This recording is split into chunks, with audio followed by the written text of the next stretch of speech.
So, a lot of what we're going to be working on now is going to start to be very familiar because we've already done something very similar to it before. So, we're going to grab our Y-gantries here and here, and we're going to put our wheel assemblies on, just as we just did on the X-gantry assembly over here. So the only thing you need to keep in mind is that these need to be assembled as a mirror of each other, but the other than that, the assembly process is the exact same, where you're putting the V-wheels through the smaller hole in the bottom. You can see the rectangular pattern of holes here, and we've got our M5 nuts here, and I'm putting the nut in from the other side. Another V-wheel from the bottom, and a nut from the other side.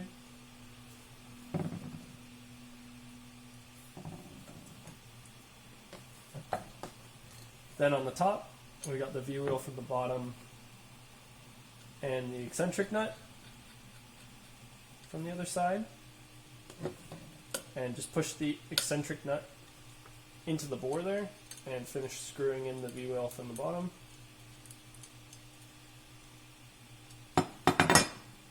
And another eccentric nut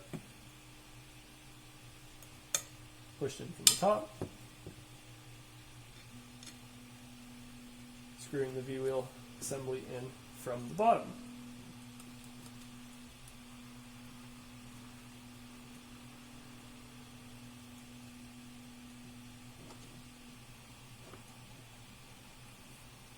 This eccentric nut seems a little tight, so I'm just going to hold it in place with the wrench and finish hand tightening it in.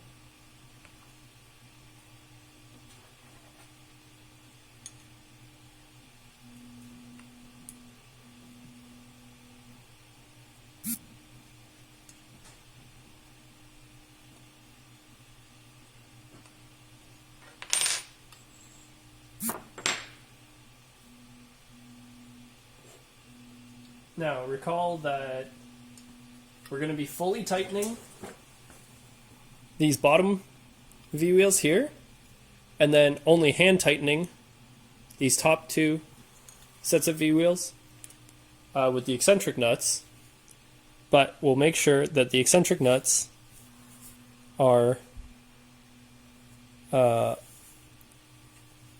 rotated so that they are all the way at the top of the rotation. So, like this. Because you can imagine it can also be rotated near the bottom. Maybe I'll do it with the wrench so you can see better. The offset is very slight, but you can see right now it's, oh, actually I need to turn it just a little bit more. There we go. Now it's facing upwards. So, once again, I'm going to use the LongMill wrench, and I'm just going to hand tighten these two.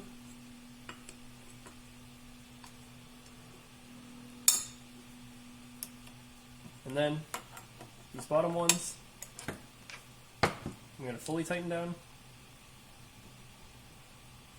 with an Allen wrench. Nice and snug.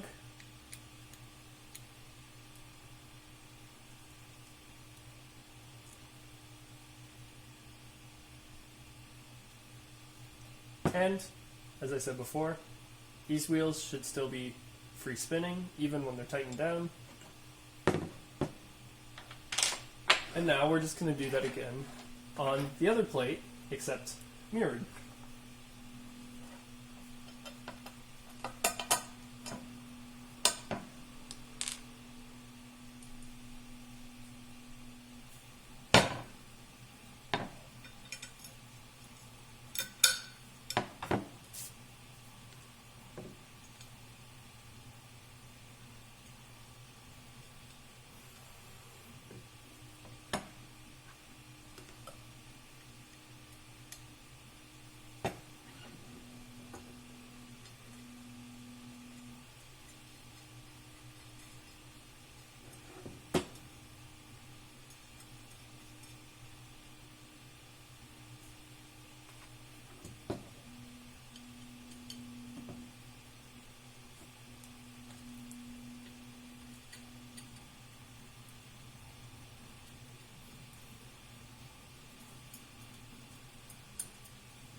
hand tighten those, and then grab the wrench again, and fully tighten these.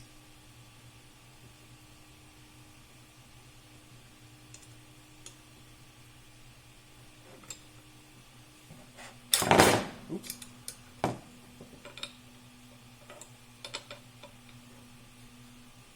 So I'm just trying to show it off so that you can see it more easily.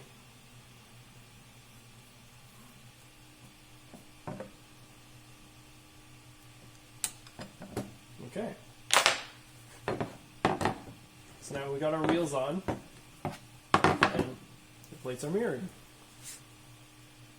So the next step is going to be to put the anti-backlash nuts onto these plates, and aka the robots. And these are going to be put on with the long M5 bolts. These guys here. And we're just going to make sure that we put them on the side that has the wheels. And there's going to be 2 holes that you'll be able to see. And we're going to face it so that the bottom lip of the robot is facing towards the close edge of the plate. So for this, you just are going to bring the bolts up through the bottom here. 1 and 2. And through onto the nut here. And grab the Allen wrench to screw this in and tighten it down.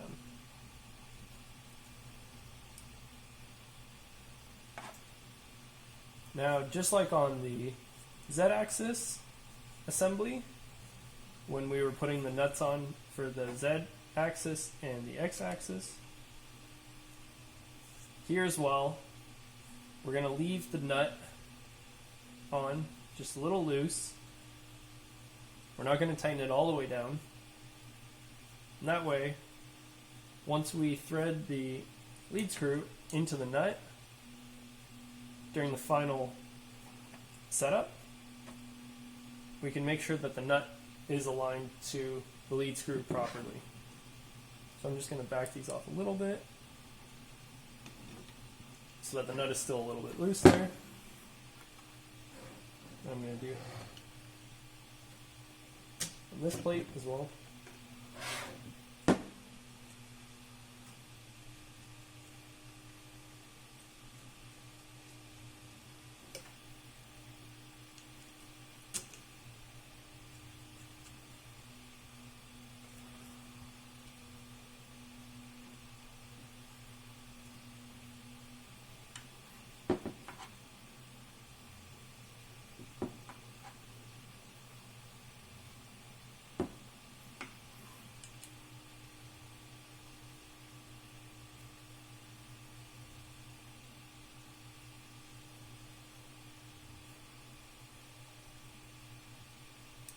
All right.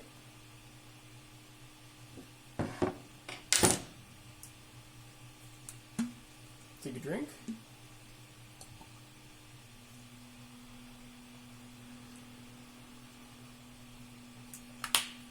So you can stay hydrated.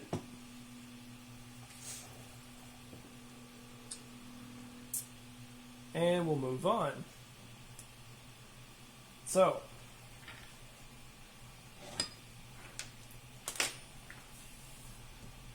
we're going to be taking this guy here, and this is the plate that the motor is going to mount to for the x-axis. You can imagine that the angled rail is facing this way. This is the Y-gantry that's on the left side. That's where the control box is as well. And so if we stick the x-axis motor on here, then it can then drive the lead screw to move the x-axis gantry side to side.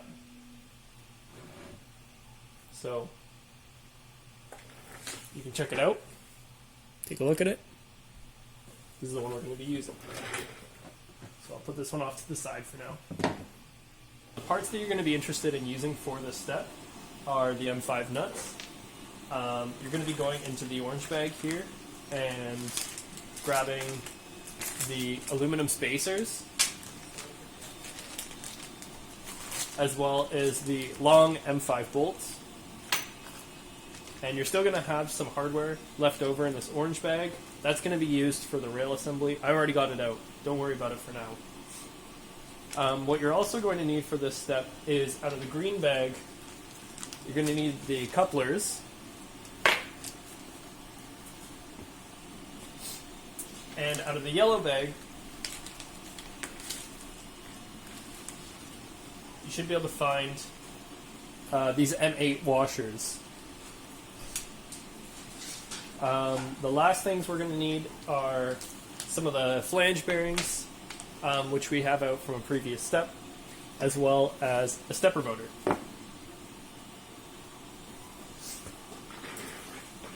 And the 3D printed arm or wing that's plastic that just bolts the drag chain in place. So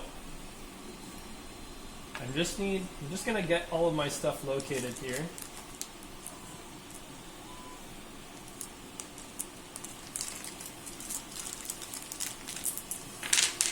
For now, I just need 4 spacers,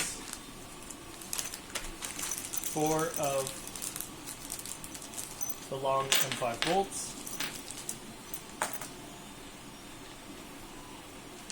4 of the nuts, just 1 of the washers, and 1 of the couplers.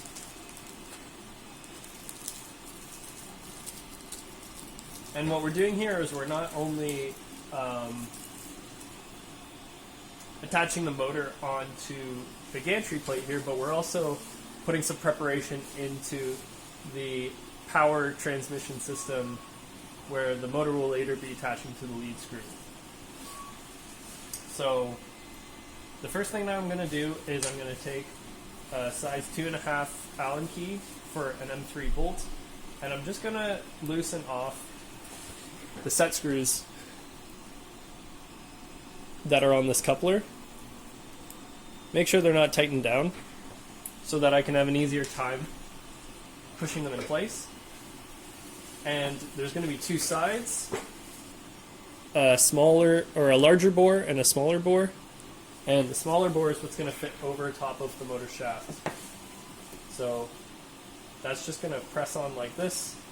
It's going to be a bit of a tight fit, but you should push it all the way on until it clicks on. And you won't be able to push it any further. At that point, I'm also going to take 2 of these spacers, and I'm actually going to push them into the plastic here and here on the arm. And you can see these fit in nice and flush and nice and tightly in the printed plastic. Okay. So, the only key thing to keep in mind when we're putting this motor on, before I start putting the bolts and the spacers on, is that this plate is going to be facing on the left side of the machine, and the motor is going to be bolted onto the side here at a 45-degree tilt to the horizontal. And so what we want to be looking out for is that this white motor connector here is facing up and away from us in relation to us looking at it from the front side here. And so you can see I'm taking this connector and I'm putting it up and then tilting it 45 degrees away from me, so that that's going to be the orientation. So keep that in mind, because this part gets a little bit finicky. We're basically going to be taking the 4 long bolts and putting them through the motor housing, And then I'm going to be using 4 of my fingers to hold the backs of the bolts in place as I place the spacers on. And I'm going to place, I have the motor connector facing up and away from me, and I'm going to place the spacers on the 2 front ones.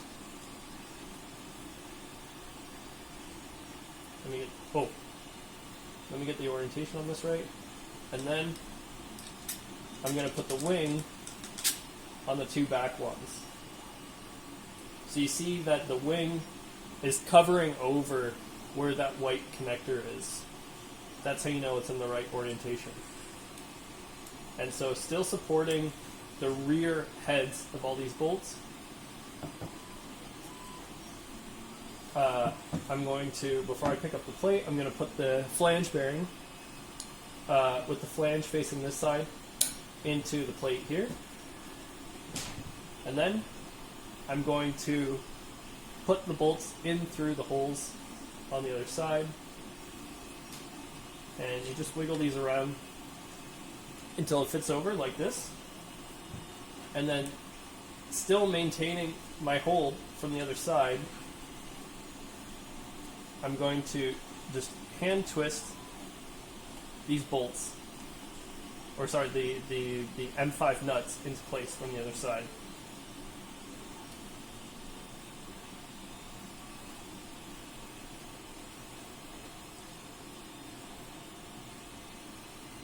All you have to do is hold it in place until you've got those put on by hand. And then once you've done that, it's easy enough to grab a wrench or grab your LongMill wrench and finish tightening it with an Allen key on all 4 bolts.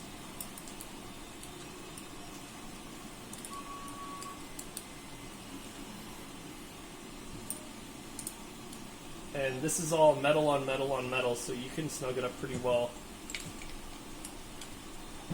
tight without having to worry about breaking anything.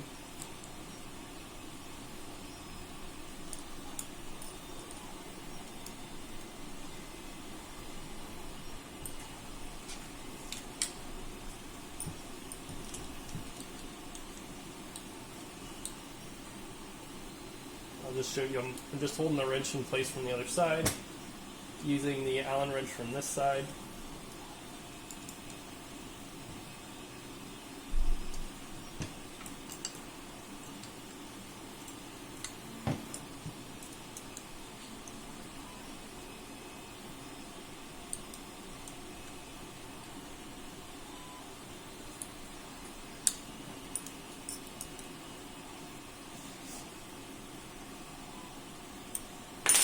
Okay, and now we've got them all in place. So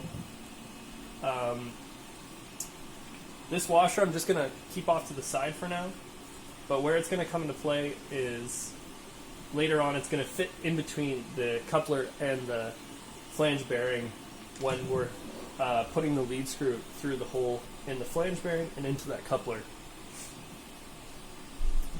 But otherwise, that is your completed left side Y-gantry assembly. So now I'm moving on to the next page, now that we've completed the 2 Y-gantries. So, on to preparing the X-axis rail. I'll push this all off to the side. Now for this part, you're going to need to go into the orange bag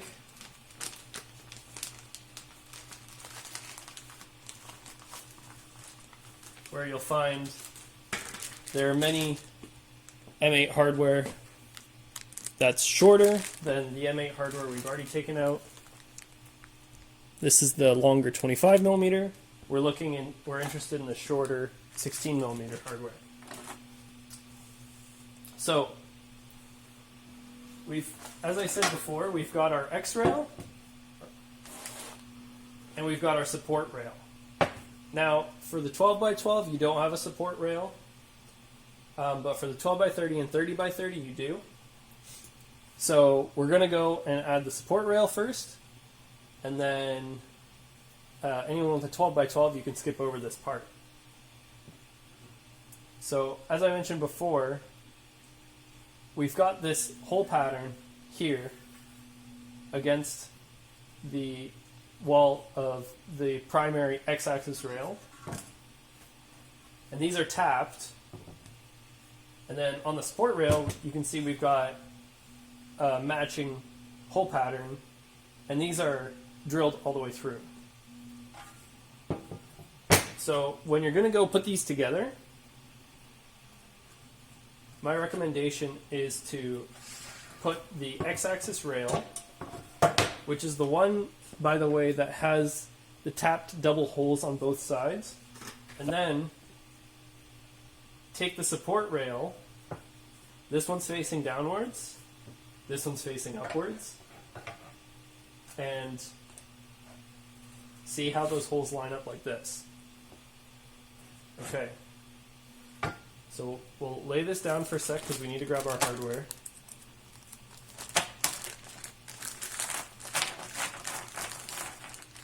So you're going to need 6 of these bolts. I'm just going to angle this up. Let me see if you can see this. Apologies. I'm going to angle this up. And just hand tighten the bolt into threaded hole.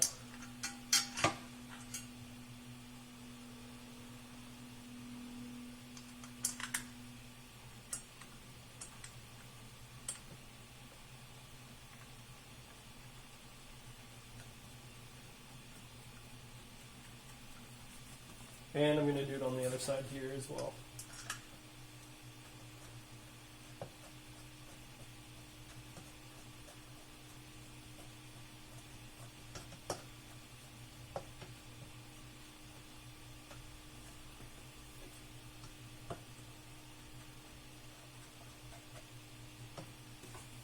And then I can go along the length and put the rest of these in by hand as well. And this is just to initially place them. We're going to go through with an Allen key and tighten down on them once they're all in position.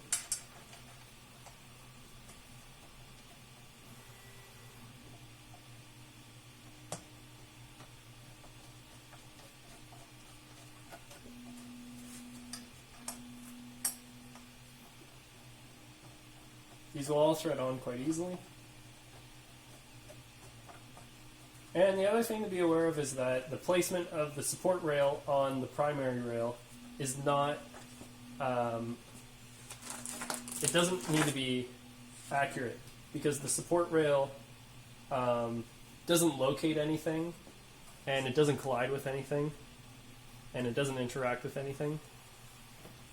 The objective here is to be essentially attaching the support rail to the primary rail in a way that they behave as a single piece of extrusion. By behaving as a single piece of extrusion, it gives the x-axis rail more rigidity, so that along the length that it travels, it will bend much less and twist much less than it would if it was the x-axis rail on its own without the support rail.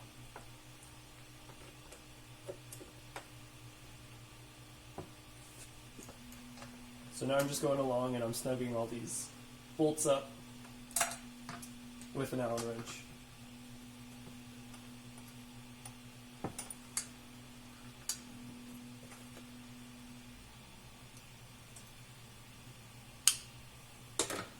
Okay.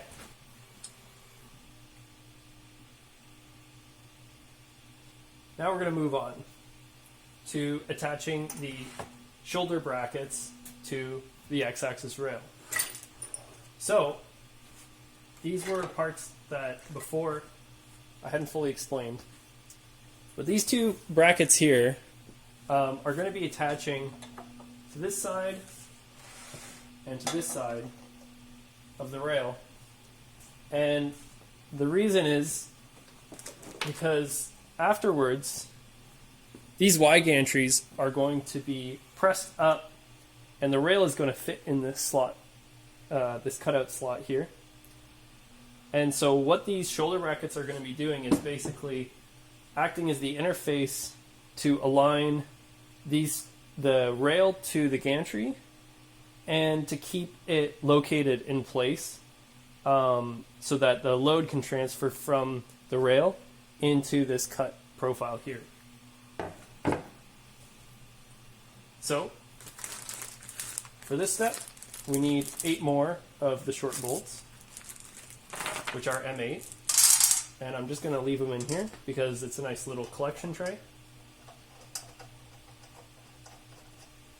And I should mention that this step also applies to, well, this step is for all makes of the LongMill. Now that we've done, we've finished attaching the support rail, this is back to a global assembly step, you could say.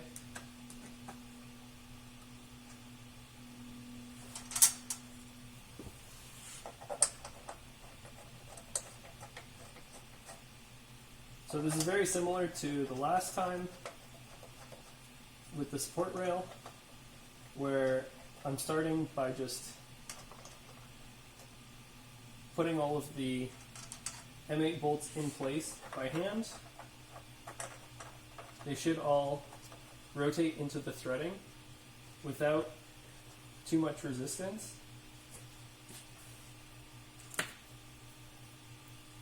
Some of them may be a little bit tight, but for the most part, they should be quite loose. And then I'm going to go around and tighten these all with an Allen wrench. Now when you're tightening these bolts, it's now got the plastic part there, and these brackets aren't load bearing. They're not meant to distribute force, they're just supposed to keep things aligned. So it's not necessary to go and really wrench down on these bolts. All you need to do is just snug them up against the plastic. A really light snug up, because obviously if you start to over torque them, you could start to deform the plastic bracket, or you could potentially remove the threading that's been put into the aluminum rail.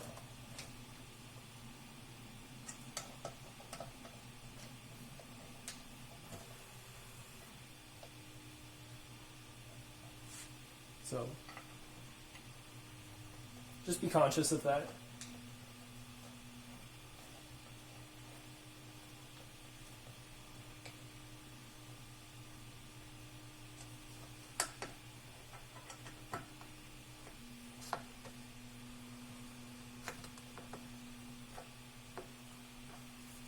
Oops.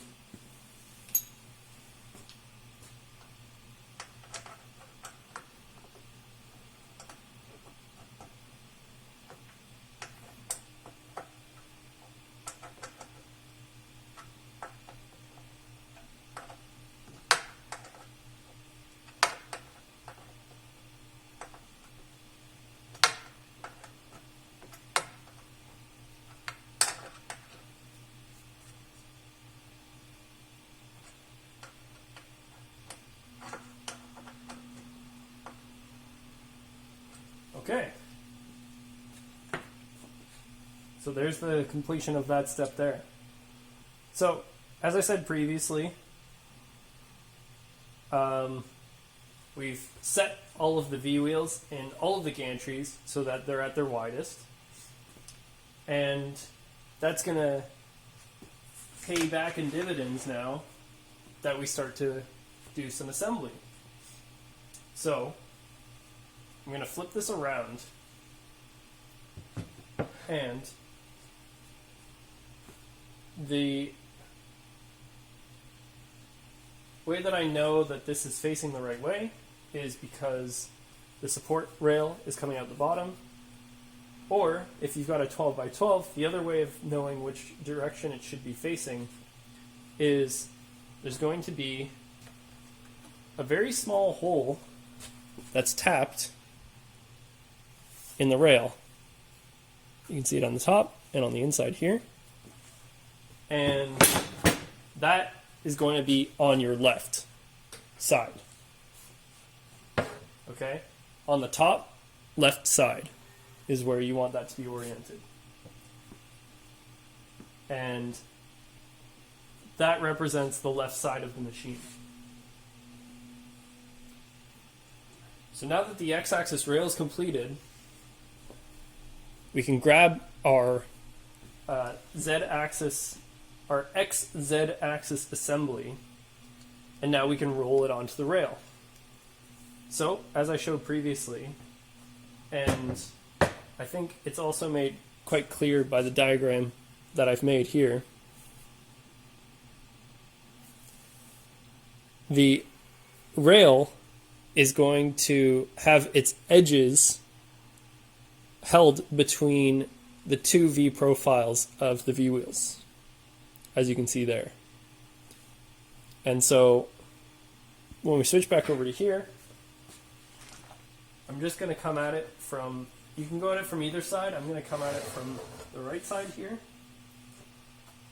And all I'm going to do is I'm going to twist this rail up off the ground, off the table, and get a look at the wheels, and I'll align the bottom wheel into the V-wheel edge and the top wheel into the V-wheel edge. So now I've got the first pair, and then I'll move it across. And now I'm going to look at it from the other side, and I'm going to get this pair so that they're both on the edges. And now I can slide it along to the center. And I'm just going to double check that I've got all the V-wheels riding on the edge of the rail, which I do.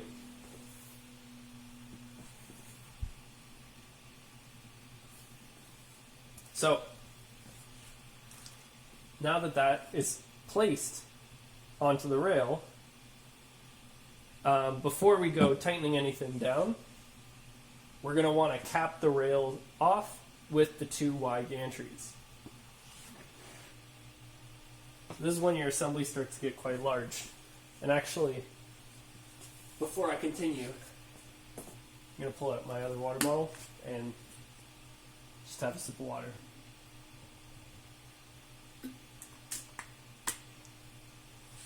It's good to stay hydrated while you're building. So I'm going to start with the right side rail, which is going to go over here. And the reason being is because sometimes you'll notice that when you're pushing the rail profile onto the gantry plate here, it might be a bit of a tight fit just because of the paint that's on the edges here. And so you might need a mallet like the one I have here in order to hit the steel plate from the other side onto the aluminum rail.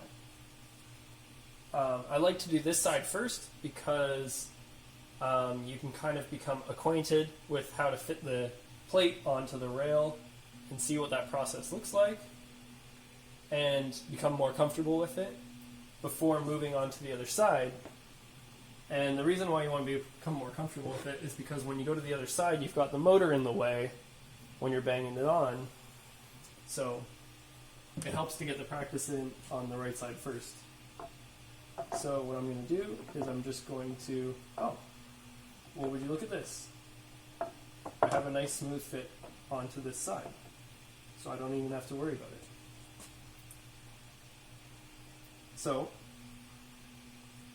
in this case, since that fits over nice and smoothly, I'm going to have to fasten it in place. So we're going to once again grab our long M8 bolts, as well as the bag of M8 nuts, and there's going to be 4 of the bolts and 4 of the nuts used per side to fasten the rail onto the plate.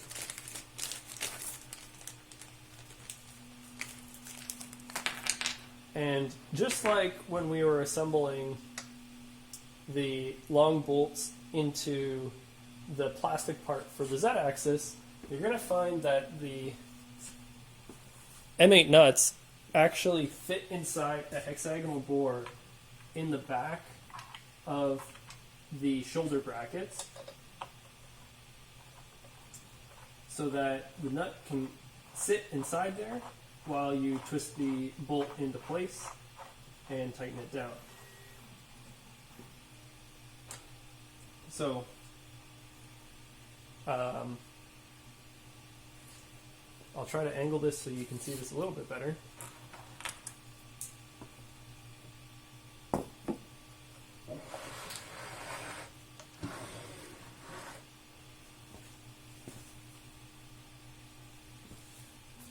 All I'm doing is I'm placing the nut in from the bottom there and holding it in place with my fingers while I'm hand tightening the bolt so that it grabs the nut,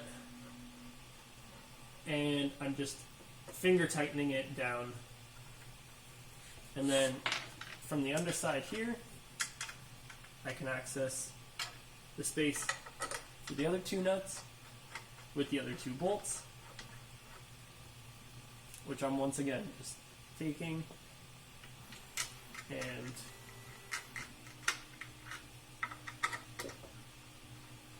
aligning and bolting into place. And I'll use the size 6 Allen wrench to finish tightening these into place, which you'll see a little bit better once I do the left side. Once again, this is steel on plastic, so there's really no sense in, reaming down hard on these bolts. Just go reasonably snug to get a nice connection between them. And now we've got the right side gantry mounted in place.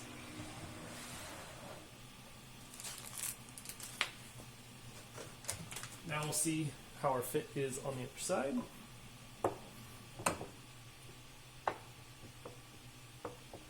And it seems that, once again, we've got a very promising fit.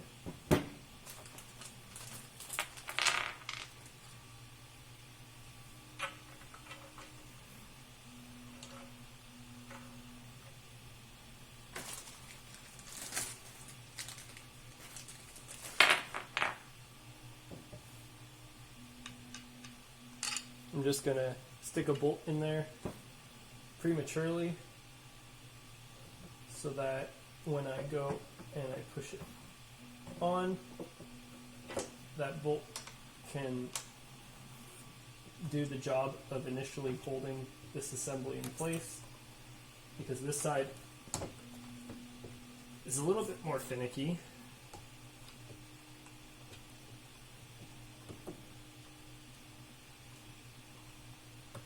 It's not quite as easy to reach in to where the bolt is because the arm for the drag chain is in the way.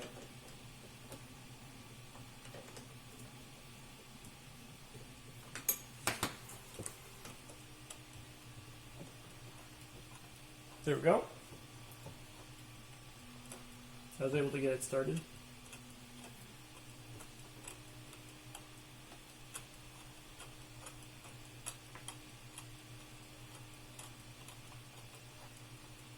If you need a little bit more room to play with back here, if this is, if you don't have a longer Allen wrench, or it's hard to get in here with your fingers,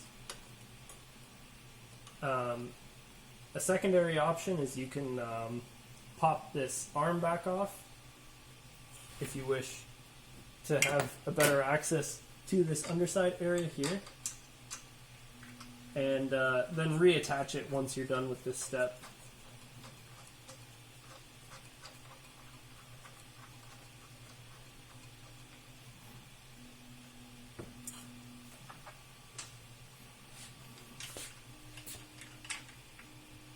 And for the other two, I'll reach in from the bottom here.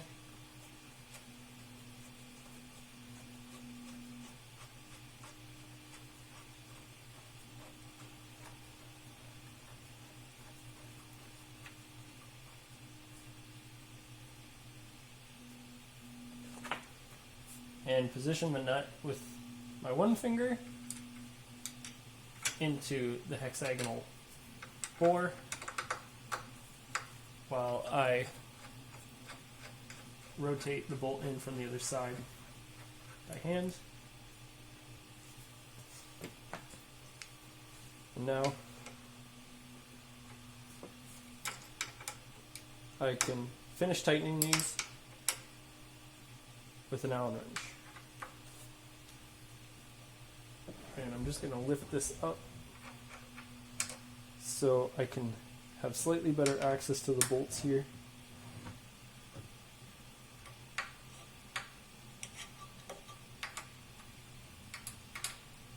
Do be careful, because you're starting to get to the point where you've got quite a heavy assembly, and you don't want to be having this fall off the table or hitting anything important, because it carries quite a bit of weight to it right now.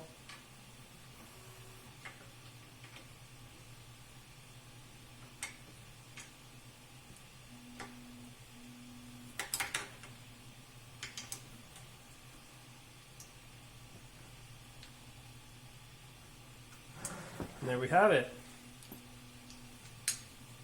all attached together. It's coming together quite quickly now. So before we set this aside, we're going to want to add the power transmission, i.e. the screw and the flange bearings. So we still got our flange bearings off to the side, and we're going to be using 2 more of these. We've still got our locking nuts off to the side. We're going to be using one of those. Still inside the orange bag, we're going to have the M8 washers, and we're going to be using one of these.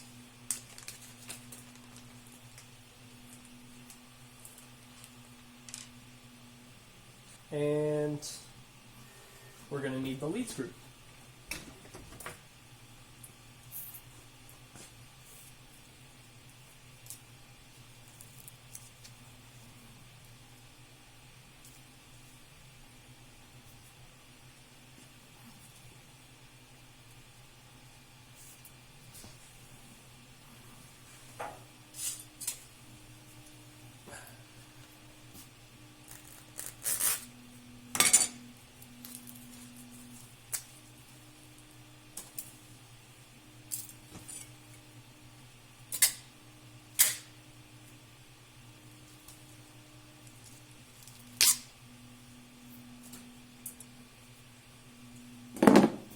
I only need one of these for now, so I'm going to set the other 2 back here.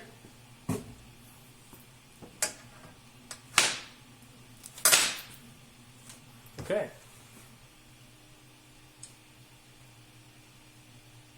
So,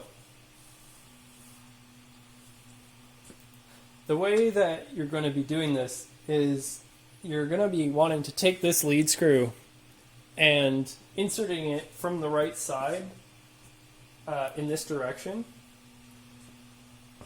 I'll show you the easiest way to go about doing that is to actually put it through here first, and then into here. And you're going to be wanting to thread it onto the anti-backlash nut. Okay? So just get it inside the profile cutout on that and just rotate it through.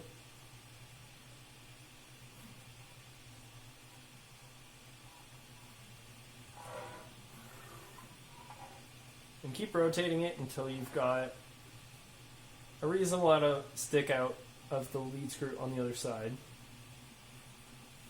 like you see here.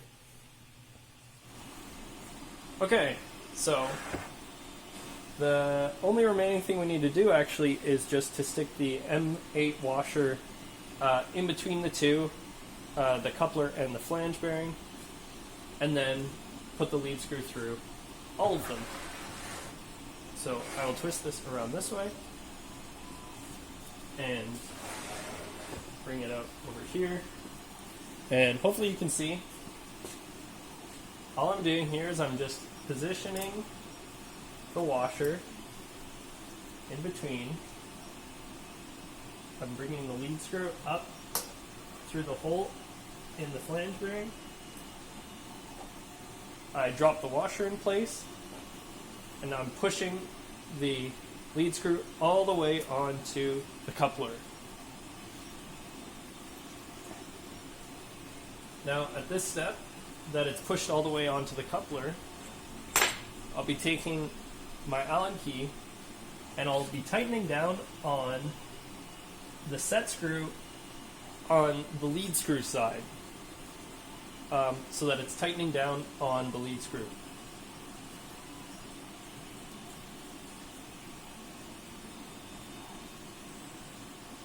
So these set screws, you want to be getting them real nice and snug, because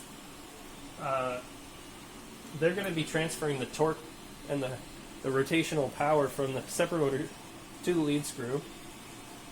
But make sure you're not twisting so hard that you start to strip the head. So I've tightened down on the set screw on the lead screw side, and now I'm just going to take a larger Allen key. You can also use a flathead screwdriver, and I'm just going to, I'll do it from above so you can see. I'm just going to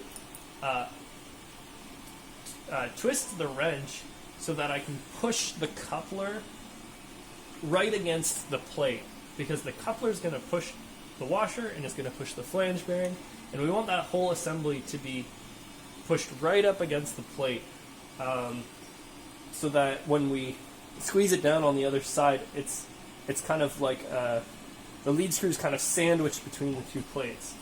So I'm just going to do that here. There we go. And I'm just going to keep a little bit of a force on that. And while I'm doing that, I'm going to come in with my Allen key and twist down the set screw, which tightens down onto the motor shaft. There we go. So now this whole assembly is completed, and it looks like that. And it's nice and snug. And to finish off the powertrain, or the power assembly for the X-axis, the last step we're going to have to do is rotate this X-axis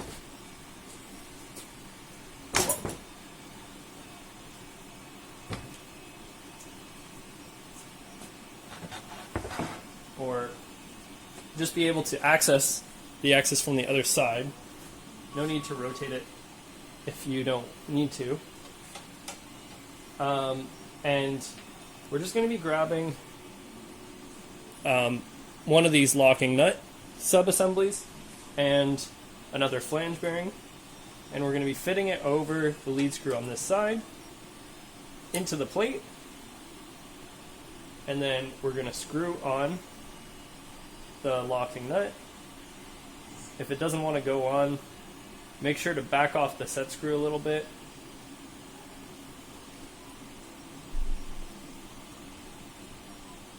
Like that.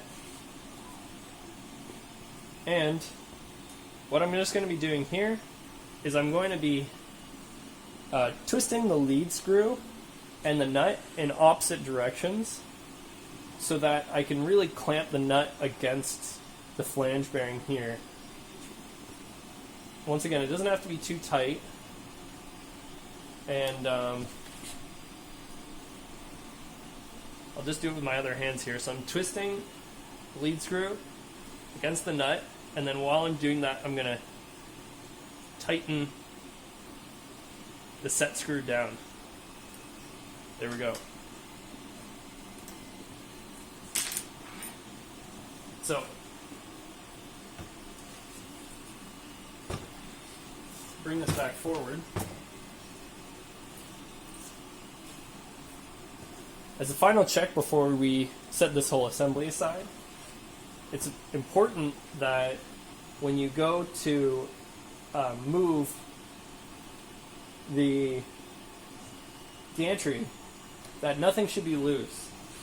So, first thing that I'm going to do is I'm just going to hold on to the lead screw and try to move it back and forth, and you should feel absolutely no movement in this direction. And if you do, it means that either your nut is loose on this side or your coupler is loose on this side, because these should be sandwiching the lead screw and constraining it from moving side to side.